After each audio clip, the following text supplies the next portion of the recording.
Welcome to The Explainer. Today we're going to break down a study that gets right to the heart of a really modern problem, digital burnout in the classroom. We're going to explore the hidden pressures of online learning and what the data actually tells us about student mental health. So let's dive in. You know, the pandemic basically forced this huge, unplanned experiment in virtual education. On one hand, it was a lifeline that kept learning going. But it also kicked up this critical question. Was this new digital classroom a solution? Or was it actually creating a whole new kind of stress? So, to get some real answers, we're focusing on a 2021 study out of Peru. Researchers there looked at 328 university students, everyone from freshmen to seniors, to try and pinpoint the exact relationship between the anxiety caused by technology and that all-too-common problem of academic burnout. Okay, so before we jump into what they found, we've got to get on the same page about the two key ideas at the heart of this study, academic burnout and this very modern thing called technostress. First up, academic burnout. And this is so much more than just, feeling tired of studying. The World Health Organization actually classifies burnout as a syndrome, something caused by chronic stress that leads to real emotional and physical distress. And here's where it gets really specific. Researchers don't just see burnout as one big blob of a feeling. Nope, they break it down into three pretty distinct parts. There's the feeling of being completely emotionally drained, then there's a growing cynicism or detachment from your studies, and finally, there's this loss of confidence in your own ability to succeed. All right, the second piece of our puzzle here is technostress. This is that really specific modern kind of anxiety that comes from being forced to use technology you might not be comfortable with. It's that feeling of total helplessness when your Wi-Fi dies right in the middle of a final presentation, or you just can't figure out the new software for a mandatory assignment. Okay, so now we have our two main ingredients, academic burnout and technostress. The big question for the researchers was, how do these things actually connect? And that's exactly what they set out to measure. So the researchers started with a really sharp question. They knew burnout had those three parts, right? Exhaustion, cynicism, and that loss of efficacy. But which one or which ones was the real culprit fueling students' technostress? So this was their starting hypothesis. They figured, hey, it's probably all three. It makes total sense, right? You're exhausted, you're cynical, you feel like you can't succeed. Of course, that's all going to feed into your anxiety about technology. But when they actually crunched the numbers from all 328 of those students, the data told a very different and, honestly, a way more interesting story. And this right here shows what they actually discovered. See those strong, solid lines going from emotional exhaustion and loss of academic efficacy straight to anxiety? But then, look at the line from cynicism.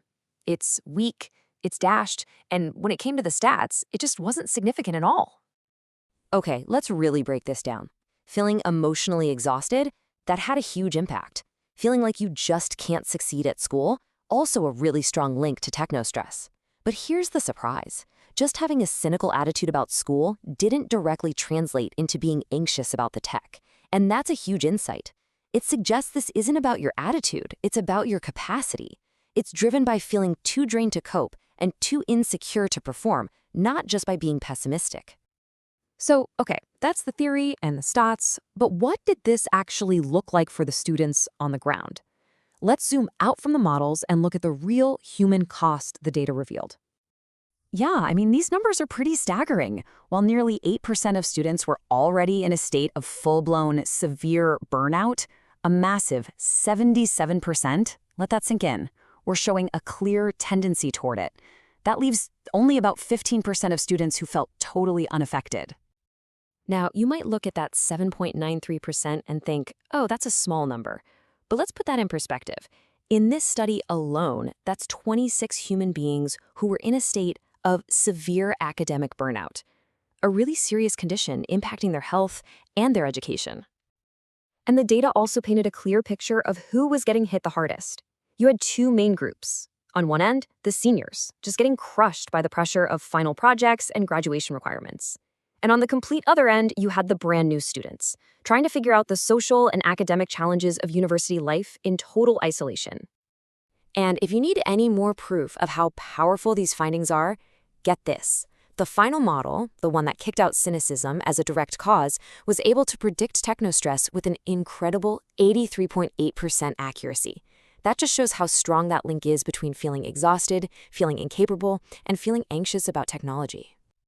But here's the good news. This study doesn't just, admire the problem. It actually points us towards some real, actionable solutions. So, what can we learn from this for the future of digital education? How do we actually do better? And the authors make a really crucial point in their conclusion. Creating a healthy learning environment, well, that isn't just one person's job. It's a shared responsibility that falls on everyone: students, faculty, and the university itself. So the study wraps up by offering 4 key strategies for schools. It's a whole approach, fostering collaboration to fight isolation, using flexible hours to reduce screen fatigue, we've all been there, making classes more engaging, and, maybe most importantly, providing real, accessible support for student mental health. So we're left with this one big critical question. The data is crystal clear, but the real test is what we do with it. As digital learning becomes a permanent part of education, how do we make sure that our technology serves our students and not the other way around?